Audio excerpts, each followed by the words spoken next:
Alright, so here's a video of Sully, and Sully is on a place and in a sit command. So I told him the place to get on top of, and then we sit, and now we have happy smiley Sully, and now I'm at a distance here, and the whole idea here is to help Sully understand that sit means to stay in the position, and place we have to stay there. So I want him to stay within the boundary of the park bench,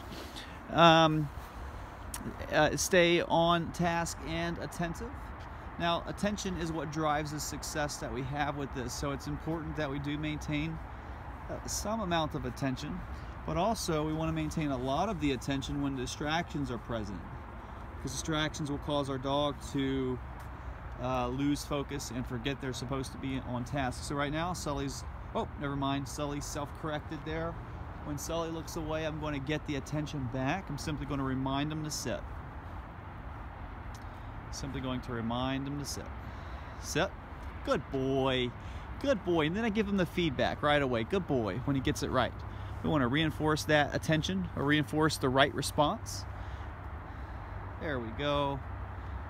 Good job, buddy. So we're just hanging out. Sit. There we go. Good boy. Good boy. Good. And I'm going to come back to Sully. Then we're going to release. We're going to release him from the sit. Good boy. Go play. Go play. Ooh, good boy. Good boy. A little release. Go play. Pat on the head. Sully, sit. We'll sit again. Good boy. Place. Sit. Good boy. Alright, so in this video we are working with Sully, and I just want to go over a few things in preparation for Sully to come home tomorrow. But we're helping Sully here at a park. This is actually a place command, and we want him to stay on the item that we place him on even when we do gain distance. Maintaining attention is important in order for the place command to work. If our dog loses attention, then they can either look at a distraction, then go towards a distraction, or look around and then forget that they're supposed to hold the sit. Dogs typically have shorter attention spans at this point, or at least short attention spans early in training, so we're motivating the dog to stay attentive as much as possible. So we help them get on the place, we gain distance. I'm going to come back and tell him good boy. Now, one of the big things here is Sully likes to, he cowers a little bit when you approach him. And in the beginning, when we first trained him on the first day, he would cower when we give commands. So first off, commands should be given in, yes, you want to be, a little bit more assertive in your tone, but it doesn't need to be overdone. A lot of times it is overdone. But we want to empower him to listen to us and follow our lead with confidence. Now, a lot of this here you saw when in the beginning of this scene, when I was trying to pet Sully on his head, he would duck a little bit or cower a little bit. So throughout this video, you'll see me working him through that. As I approach and I put my hand out, I want him to stay sitting with confident posture even though I reach my hand towards him. Oh, there you go. See that, how his head dipped right there? So I'm going to help him through it. There we go. So now we're going to work him through it for a few. I'm going to be grabbing the leash. I'm going to be waving my hands around his head, around his face, and help him stay in that confident, upright, confident posture while he's sitting. There we go. So a little sit command there. We gain distance. So we're working repetitions here too. We're not just going to do it once. We're going to place him, gain distance. We're going to do it quite a bit. Here we go. We're going to help him with the hand. There we go. Whenever I grab the leash, he wants to duck. So I'm going to grab the leash and help him. There we go. Good boy, Sully. Come on. Place. So as we have successes with our dog, we want to increase the challenge. And we do that by increasing distance, increasing the level of distraction that we're working around. We can go out of sight. We are also applying what we have learned in training to real life situations. Like Sully's learning place right here. He's pretty proficient at it at the moment, but we also practice it at the front door. We have him sit on his place. We'll gain distance towards the door. We'll go ring the doorbell, we'll knock on the door, we'll go outside of the front door. And we'll go outside the front door, we'll go out of sight, we'll walk around the house, come back. It's up to, we're not leaving it up to Sully when to decide to come out of the sit. We're helping him learn how to stay in a sit for a period of time while we are building confidence and things like that. Building confidence, building his ability to stay focused, building his ability to stay focused on the task even though we're not right there watching him, or when we turn our back. That's good stuff to work on. And also, this helps the dogs like to run out of the front door. So right here, you see me put my hands around Sully. I know it might look funny, but what I want to do is I want to be able to reach for Sully. I want to be able to reach for him, pet him on the head. I want to be able to reach for the leash. I want to be able to reach for his collar. I would like to be able to handle Sully without him feeling like he's got to get insecure about it in that moment. Sully likes to duck a lot or cower a little bit when we do things. So as we're training, we're not just training him to respond to commands, we're training him to respond to commands properly and to do it with confidence, not just respond in a sit and then he doesn't look great in a sit. We want our dogs to sit but still look great. We want our dogs to be able to walk with us and look great, not look like they are being forced to do it and things like that. So yes, there is a level of accountability. We do need our dog to sit when we tell them to sit, so we are helping them learn that. There is a level of accountability, but it's not overly forceful to where it shuts the dog down or to where it helps the dog not trust us as much. When Sully, if I want Sully to follow my lead willingly, whenever I ask him to do things, wherever we are, around whatever distractions, regardless of how challenging it is, then he's got to have, I've got to have his trust. And so, just going to watch this right here. There we go. Yeah, Sully's doing really great. Now you see how Sully's mouth is open. He's panting, he's smiling, he's a little bit happy. A second ago, his mouth was closed. He has the look of concern on his face. So when we're training, what I want to do is I want to reward that, not just reward the sit command and reward his attention, yes, but I also want to reward that demeanor, that happy, confident, relaxed demeanor, not the look of concern where he might be a little bit tense in the moment. So as dogs get comfortable, you see them begin to become more comfortable, and they'll hit that relaxed point much quicker. So Sully's pretty relaxed right there. That's good. I'm reaching around them. I'm really challenging him at the moment. He's doing a great job. Good boy, Sully. Grab the paws. There we go. Back up to confident posture right away. Good boy. Good boy.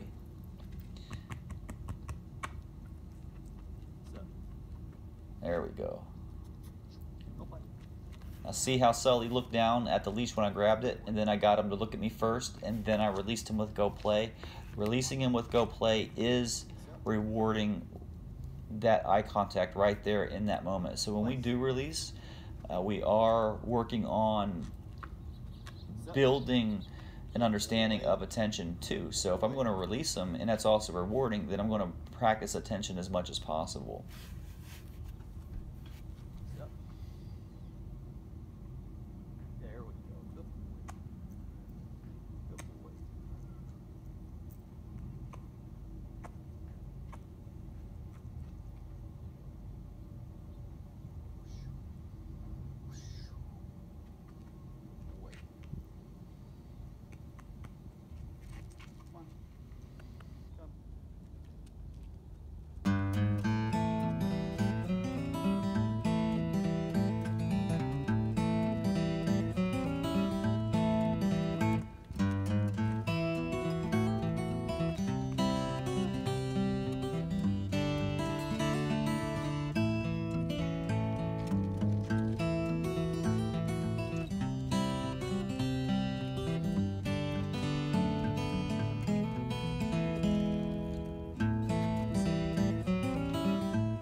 So here, working Sully through a bigger distraction, and that's ourselves. So when I sit down next to Sully, um, we want him to stay in a sit. So sit still has meaning, even if I sit down next to him. So here I'm working him through staying in a sit and not giving in to the distraction of me. A lot of times once we get close to our dog or within arm's reach, our dog wants to jump right on us, right? And then we give them attention and we pet them because our dogs are cute, and that's great. We definitely want to enjoy our dogs, but here I want to help Sully learn to just understand a little bit of boundary. Just because I sit down doesn't mean it's time for him to lay his head on my lap or put his paws on me or anything like that. So this is just him learning to be respectful of boundary, even though I'm right there next to him. Even though I'm right there next to him, next to Sully, sitting next to him, where it's very, very distracting, very, very tempting for him. So I'm going to sit on the other side this time, and then there we go. And I'm telling him good boy. Now it's important here that there's minimal touching as far as rewarding and telling him good boy and petting. There's minimal petting or touching, because a lot of times as soon as we start petting our dog, you give them an inch and they take a mile. You start petting your dog and then they want to start climbing on you. So I don't want them to start climbing on top of me. So I'm going to help them learn that first, and I'll reinforce with a verbal good boy in the beginning, but as we're having success with it, then I will begin to try to pet him a little bit and help reinforce it, because he's already shown these understanding boundary.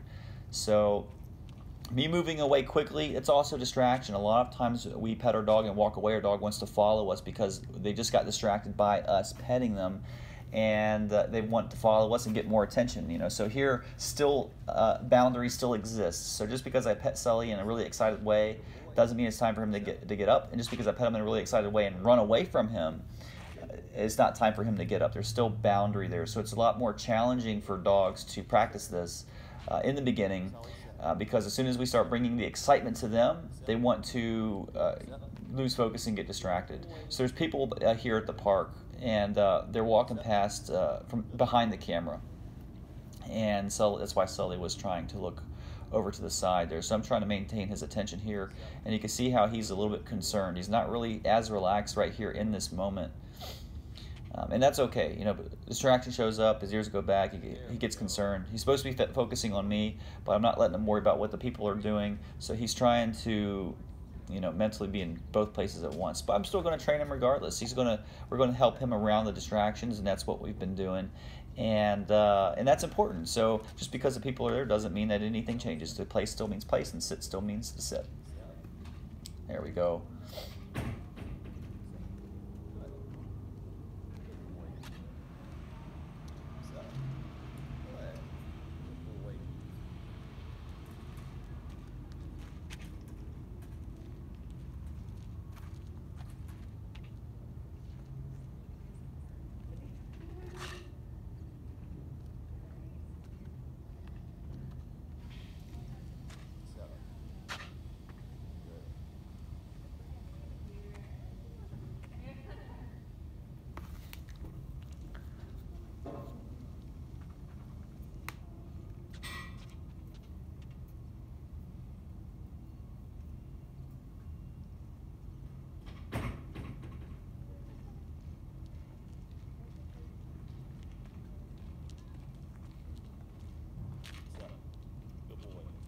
So we're just going to go for duration here. We're just building duration with the distraction.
Now it's a little bit different now that he's on the ground level, because now that he's lower on the ground, we all of a sudden, we as people seem taller.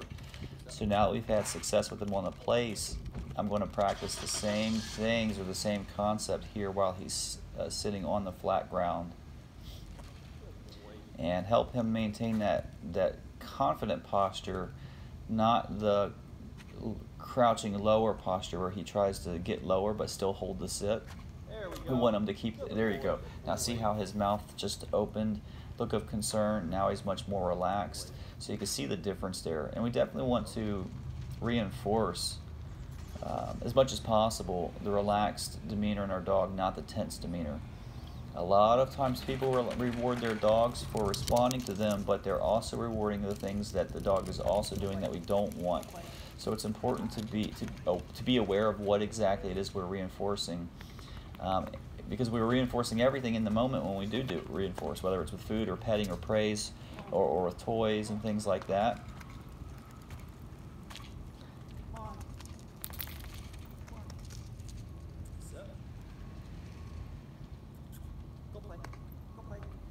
So now we're just having some fun. I'm mixing some obedience with a little bit of play. I want him to follow me around. I want him to respond to me still. So kind of mixing the two together, getting them loosened up, having a little bit of fun. Training should be fun. Yes, there's times where we do exercises and it's a lot of focus and attention, and it's kind of like a classroom, even if we're around lots of distraction. But it's good to make it fun for the dog as well. It takes quite a bit of patience for the person. You know, things that we are looking for in terms of the dog and how they respond to us, they don't always happen instantly. They don't always happen right when we train them for the first time or train the item for the first time. It takes a little bit of patience to help encourage the dog's right response and build on those as our good skills or skills that we're looking to improve on and things. So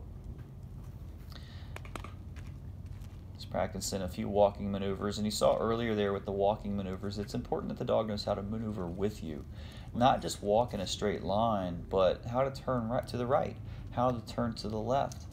Can we do these tight maneuvers with the dog with us, mentally attentive and aware of us? A lot of times we can walk straight, but we can't turn left, or we walk into our dog, or we can't turn right. But once our dog knows how to maneuver with us, then walking becomes so much more pleasurable as a result. There we go. Good boy, Sully. Good boy.